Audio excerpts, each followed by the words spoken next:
Salmo 40. Comienza diciendo: pacientemente esperé a Jehová, se inclinó a mí y oyó mi clamor.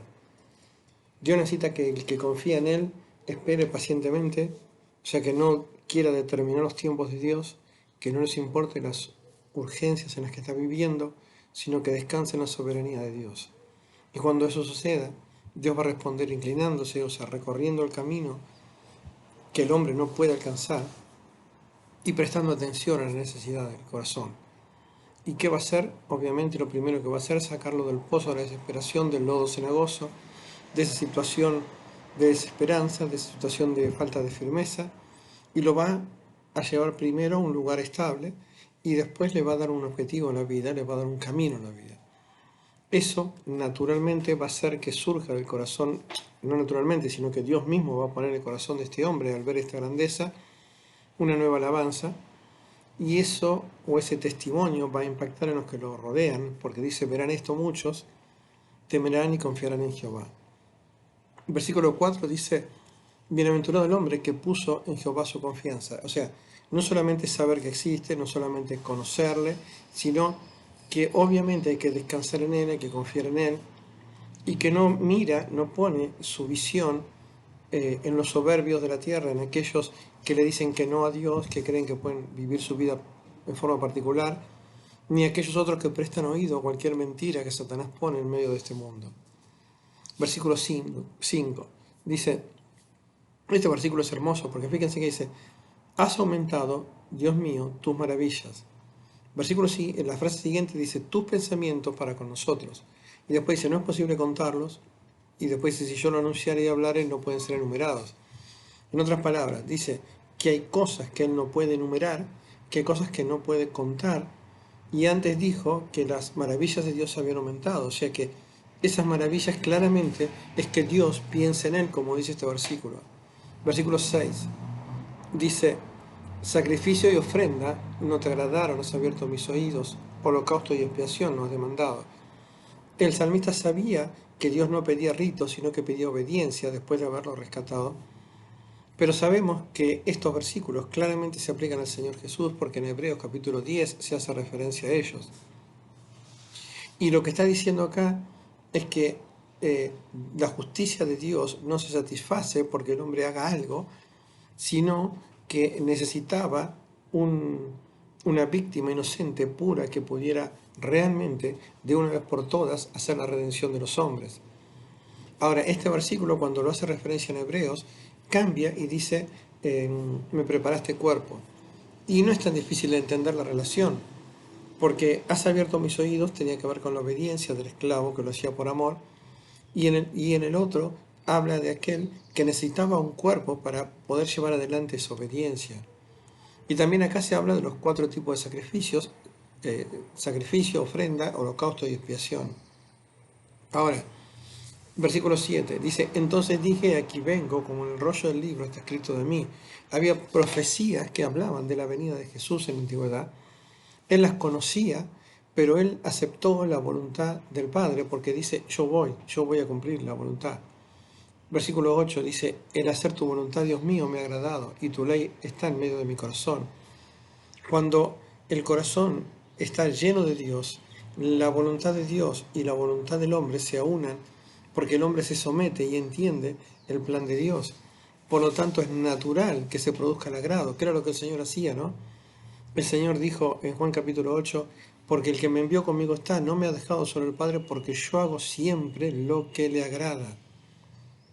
Versículo 9, parte de lo que Efesios también dice, y a mí siempre me sorprendió, porque dice: he anunciado tu justicia en grande congregación, he aquí no refrené mis labios, Jehová tú lo sabes. Él está diciendo de que no solamente fue obediente, no solamente llevó adelante el sacrificio, sino que también lo contó a multitud de personas. ¿Y qué es lo que es el tema de su mensaje? La justicia divina. He anunciado justicia en grande congregación. Versículo 10 dice: no encubrí tu justicia dentro de mi corazón, lo que vivía lo publicó. He publicado tu fidelidad y tu salvación, no oculté tu misericordia y tu verdad en grande asamblea.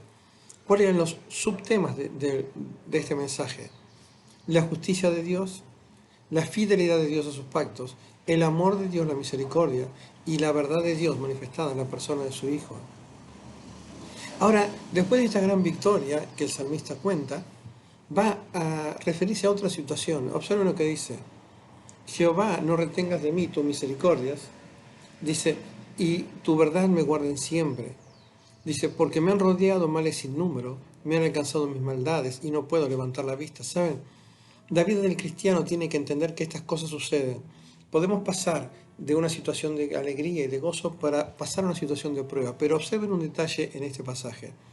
Dice que mis maldades me alcanzaron, eran consecuencia de su pecado. Y no solamente esto, sino que también él después de decir esto, que sus maldades lo alcanzaron, él dice, no puedo levantar la vista. Él sabía lo que significaba ofender a Dios, ¿sí? Él entendía este concepto, por lo tanto ni siquiera levantaba sus ojos a Dios. Y después dice, se han aumentado. Recordemos que la Biblia dice muy claro que un pecado, un mandamiento roto, es lo mismo que ofender toda la ley. Eso dice Santiago 2:10. Y entonces le pide a Dios, en el versículo 13, quieras librarme. Vuelve a rogar lo mismo de antes, vuelve a rogar por la liberación, lo mismo que había pasado en los primeros versículos. Y a pesar de su confianza, observen cómo cambia, porque ahora dice, apresúrate a socorrerme. Antes dijo, pacientemente esperé. Porque las pruebas hacen esto en la vida, ¿no? Las pruebas hacen que aprendamos lecciones, tengamos más confianza, tengamos más paciencia. Versículos 14 y 15. Dice, sean avergonzados y confundidos aún a los que buscan mi vida para destruirla. Vuelvan atrás y avergüéncense los que mi mal desean. Esto, y en el versículo 15 dice, sean asolados en pago de su ofrenda a los que me dicen ea, ea.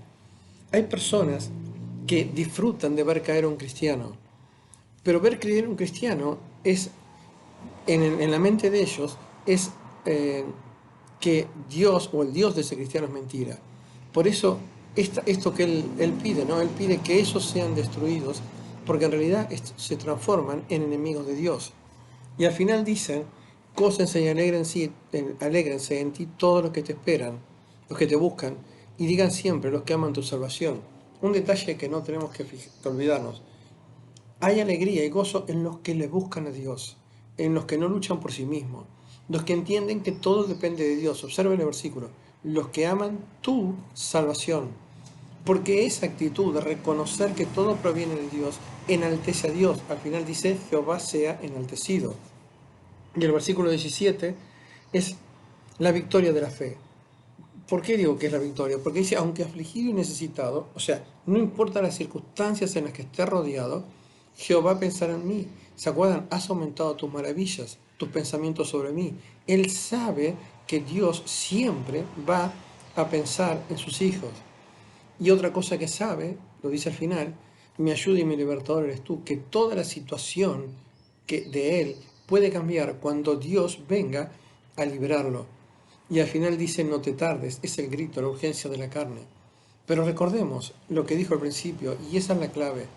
Pacientemente esperé en Jehová, y él me oyó. Amén.